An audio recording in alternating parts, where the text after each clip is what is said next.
Alright, I've got another video for you today, and it's really uh, quite frustrating problem. So if you run into the problem that I've just got now, the coolant temperature is uh, too high, and the van is just like running very slow, or the car is running very slow. So you're coming to the right place, and we will sort it out in a minute.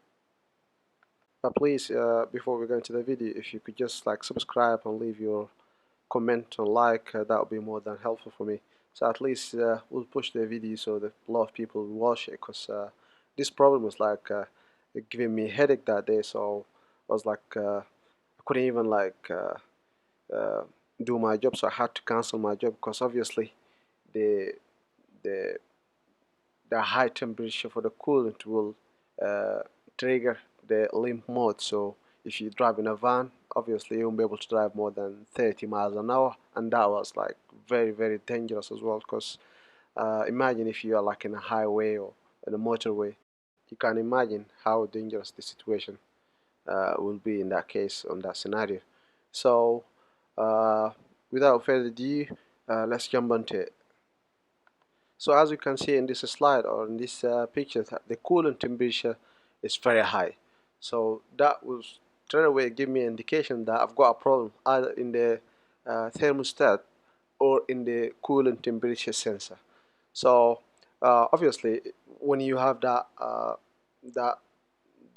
alarm sent to the ECU or to the computer will straight away will put your van or the car in the limp mode, which is you can't even drive more than with the speed more than 30 miles an hour, and that's the trick here, and that's the dangerous point here. So if you uh, have this problem as I had it, because I was like driving in not in a highway, but everybody was like in a 50 or 40 miles an hour, and I was like doing 30. So I was like a pain in the back for everybody in the road. So my advice is safety has to come first. So you need to pull over. So just pull over and uh, think about it. You can't carry on driving with 30 miles an hour. You need to pull over and solve these problems uh, just to get yourself home safely. Because that will happen to me, to be honest with you. So I needed to go home, because I already cancelled my job, and I can't. There's no way for me to sort out in that place. So I need to go home safely. So to do that, uh, obviously, as I just said to you earlier, the computers like got like the information that there's a faulty sensor or faulty thermostat. So obviously uh, you need to go around this problem. So to go around these problems, you could do it by the, I don't know if you got like uh, this scanner tool. There's few scanner tools who got like uh, function on it to disable the sensor. If you do have one of them high-tech scanner tools, you could do it. So you could disable the sensor. So by you disabling the sensor, there's no information will be sent over to the ECU. So if you manage to disable the sensor, so the ECU will not get any kind of faulty information, and will carry on as normal, and obviously you'll be able to drive as normal with a normal speed. Uh, if you don't have that scanner tool, so you need to do two things. The first thing that you need to do is think about it. So the coolant, obviously the ECU get in result that get information that from the sensor that the temperature of the coolant is too high. So we need the fans to be running all the time. So to do that, you would have to switch your AC on. So please do that if you're gonna carry on drive home, or you get yourself to your garage or whatever. So you would have to switch your fan on by uh, switch your AC on, so you could let the fan running all the time. And the other thing that you need to do is that what I did that day. You can go ahead and disconnect the cable that goes to the thermostat, and the other one goes to the uh, coolant temperature sensor. So you need to disconnect these two cables. You need to disconnect them. So by you disconnecting them, there are no any informations will be sent over from them two cables, or from the sensor that and the thermostat and the sensor that are supposed to send the reading about the coolant temperature.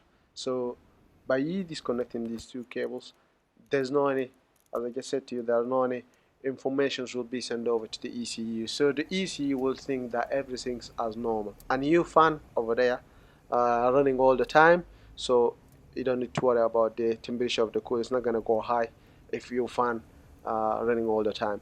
So we're not doing that like and forgetting about solving the problems. We're only doing that just to get ourselves safely from the road to home or to the garage or whatever. So these two things that you need to do to carry on drive as normal uh, on that day. Please, if you made it this far, don't forget to subscribe and leave your comment. And if you like the video, obviously put the thumbs up. If you don't like it, thumbs down, and that will help me make more video for you in future as well. So if you manage to get yourself safely out the road to home or to garage, now you need to go and investigate the problem, where the problems come from.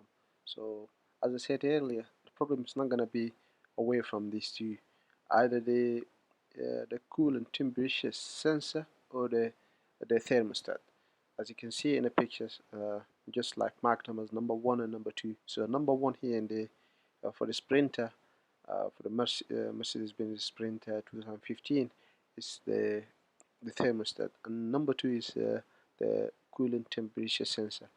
And most likely you do have a problem in the coolant temperature sensor, because they tend to go badly, especially if you go over 150k. So if your van's like go over 150k, you need to replace that one, or at least you get yourself ready to face this problem. So the problem for me was the sensor. So the sensor was so bad, so I had just replaced the sensor, and everything is getting back to normal now. And as you can see here, the getting the right reading from the sensor. I'm referring to the coolant temperature sensor. So you just replace that one if you do have the problem.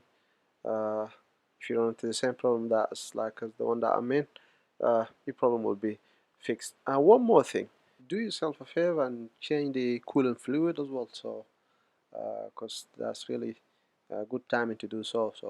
And that's really good for engine as well. So by you replacing that sensor and changing the fluid, so everything will be alright, and you'll be having fun back again.